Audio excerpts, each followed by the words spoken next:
Hello viewers, আসসালামু আলাইকুম। আশা করি সবাই অনেক ভালো আছেন। আজকে গুরুত্বপূর্ণ একটি ভিডিও নিয়ে হাজির হলাম। আপনাদের বেগুন গাছে বেগুন কি এরকম নষ্ট হয়ে যায়? এছাড়াও আপনাদের লেবু গাছের পাতা কি এরকম হলদেটে ভাব হয়ে যাচ্ছে? কোনোভাবেই এই সমস্যাটি দূর হচ্ছে না। বিশেষ করে লেবু আসলে ঝরে পড়ে যাচ্ছে। এছাড়াও আপনাদের যে কোনো গাছের এরকম সাদা সাদা মিলিবাগের উপদ্রব প্রচুর বেড়ে গেছে, যার ফলে প্রচুর পরিমাণে লাল ডায়ের উপদ্রব হচ্ছে। এছাড়াও পাতার উপর ঠিক এরকম কালচে কালচে আবরণ হয়ে যাচ্ছে। এই সকল সমস্যা দূর করতে চান তাহলে পুরো ভিডিওটি দেখুন। এছাড়াও আপনাদের মরিচ গাছে যারা বলেন পাতা কুঁকড়ে যাচ্ছে কিংবা আপনাদের মরিচ গাছে মরিচ আসছে না, তাদের জন্য একটি গুরুত্বপূর্ণ টিপস শেয়ার করব, যাতে খুবই কার্যকর। এছাড়াও এমন একটি গুরুত্বপূর্ণ সারের কথা বলবো যেটি খুবই ঘরোয়া, আর এটি একটি নির্দিষ্ট উপায়ে গাছের গোড়ায় দিতে হবে। আর এটি দিতে পারলে প্রচুর ফলন পাবেন যে কোনো গাছে। এছাড়াও একটি গুরুত্বপূর্ণ সহজ টিপস শেয়ার করব যা কখনোই দেখেননি। আর এই টিপসগুলো ফলো করলে আপনাদের গাছগুলোতে কিন্তু ভালো ফলন হবে। এছাড়াও অনেকে বলেন পাতার উপর ঠিক এরকম সাদাটে হয়ে যাচ্ছে, তাহলে অবশ্যই এই ঘরোয়া উপাদানটি তৈরি করে গাছে দিতে হবে। এতে ভালো ফলন লক্ষ্য করতে পারবেন। এছাড়াও একটি নির্দিষ্ট টিপস ফলো করলে প্রচুর ফলন হয়। চলুন দেখে আসি। শুরুতে একটি গুরুত্বপূর্ণ দ্রবণ তৈরির জন্য এই দুটি উপাদান নিতে হবে, সবার বাড়িতেই থাকবে। এটি হলো রসুনের খোসা। হ্যাঁ, আপনারা রসুন ব্যবহার করার পর যে খোসা ফেলে দেন সেটি ফেলে দেবেন না। এছাড়াও নিতে হবে পেঁয়াজের খোসা। এবার একটি পাত্র নিতে হবে। আমরা একটি ওয়ান টাইম গ্লাস ব্যবহার করছি ছোটোভাবে দেখানোর জন্য। আপনারা বড় পাত্র নিতে পারেন, সমস্যা নেই। তো এখানে 1 গ্লাস পানি নিয়ে নিলাম। এবার যা করবেন, এর মধ্যে আপনারা শুরুতেই যে পেঁয়াজের খোসা রয়েছে এটিকে দিয়ে দিতে হবে। তো আমরা এখানে দিয়ে দিচ্ছি। কতটুকু পেঁয়াজের খোসা ব্যবহার করবেন, এক্ষেত্রে আপনারা 200 মিলি পানির জন্য 1 মুঠো পরিমাণ পেঁয়াজের খোসা ব্যবহার করতে পারেন। তবে বেশি পেঁয়াজের খোসা ব্যবহার করলেও কোনো ক্ষতি নেই, কেননা পেঁয়াজের খোসা সম্পূর্ণ জৈব একটি উপাদান। এর পাশাপাশি নিতে হবে রসুনের খোসা। হ্যাঁ ভিউয়ার্স, এটিও অনেকে ফেলে দেন। এটি আজ থেকে ফেলে দেবেন না। এটি গাছের জন্য মহা ঔষধ বলতে পারেন। কতটুকু নেবেন এটিও চেষ্টা করুন 1 মুঠো পরিমাণ ব্যবহার করার জন্য। তবে আপনারা চাইলে এর থেকে বেশিও পানি ব্যবহার করতে পারেন, কোনো সমস্যা নেই। তবে এই দুটি উপাদান যতটুকুই দেন না কেন, এই উপাদানটি পরিমিত দিতে হবে। এক্ষেত্রে কতটুকু দেবেন, প্রতি 2 মিলি পরিমাণ পানির জন্য চেষ্টা করুন ঠিক 1 চামচ পরিমাণ এই গুড় ব্যবহার করার জন্য। এটি হলো আখের গুড়। আপনারা খেজুরের গুঁড়ো ব্যবহার করতে পারেন, কোনো সমস্যা নেই, কিংবা মোলাসেস ব্যবহার করতে পারেন।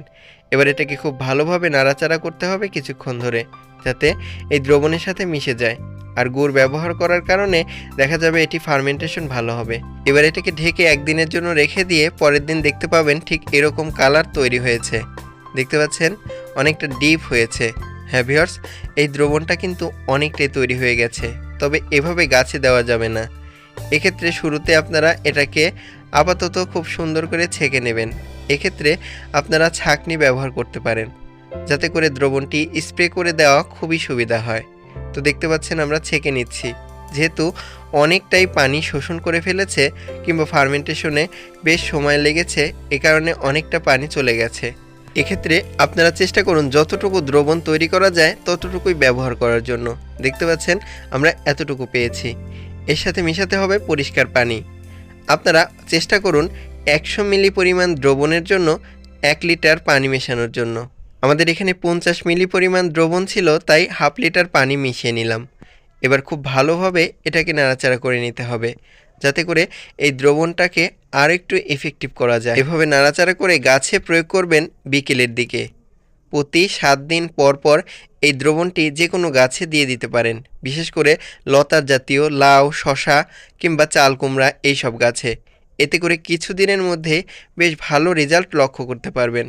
অনেকে বলেন পোকা হয়, কি করবেন? এজন্য এটি দিন। শুরুতে আপনারা কিছু পরিমাণ গুড় এই 1 বাটি পানির মধ্যে, অর্থাৎ 500 মিলি পরিমাণ পানির মধ্যে কিছুক্ষণ নাড়াচাড়া করুন।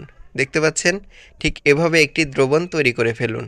এবার এর মধ্যে মেশাতে হবে ভীম কিংবা যে কোনো ডিশওয়াশ লিকুইড। কতটুকু মেশাবেন, 1 চামচ পরিমাণ মিশিয়ে ফেলুন। এভাবে মেশানো হয়ে গেলে এটাকে কিছুক্ষণ নাড়ান। আপনারা চামচ বা হাত দিয়ে এভাবে নাড়ানোর চেষ্টা করুন। দেখতে পাচ্ছেন। এবার একটি বোতলের কিছু অংশ কেটে নিয়ে 2 পাশে সুতা দিয়ে বেঁধে এই উপাদানটি এর মধ্যে রাখুন, অর্থাৎ এই দ্রবণটি রেখে দিন। এভাবে নাড়াচাড়া করে রেখে দিন। এবং এটাকে কি করবেন, এটাকে আপনারা অবশ্যই চেষ্টা করুন বেঁধে রাখার জন্য। এটি বেঁধে রেখে দিলে কয়েক ঘন্টার মধ্যে দেখতে পাবেন আপনাদের ফল গাছের যে ফ্রুট ফ্লাই পোকা রয়েছে কিংবা সবজি গাছের যে মাছি পোকা রয়েছে সেগুলো মারা যাবে, এর মধ্যে পড়ে থাকবে।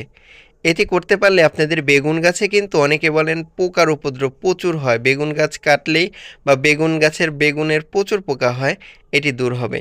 আপনারা অবশ্যই এটি ফলো করবেন। আপনারা যারা শহরে রয়েছেন কিংবা যে টবের মধ্যে সবজি চাষ করছেন তারা এই পদ্ধতি ফলো করতে পারেন।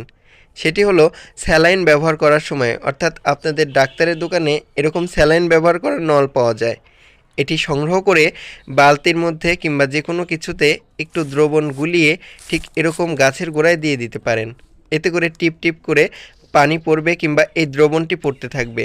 এতে করে কিন্তু পরিমিত পরিমাণ পুষ্টিতে গাছ বৃদ্ধি পাবে এবং যে কোনো গাছে প্রচুর ফলন হবে। এটি বর্তমানে বিভিন্ন জায়গায় ব্যবহার করা হয়। আপনি চাইলে এই পদ্ধতি ফলো করতে পারেন। ধন্যবাদ সবাইকে।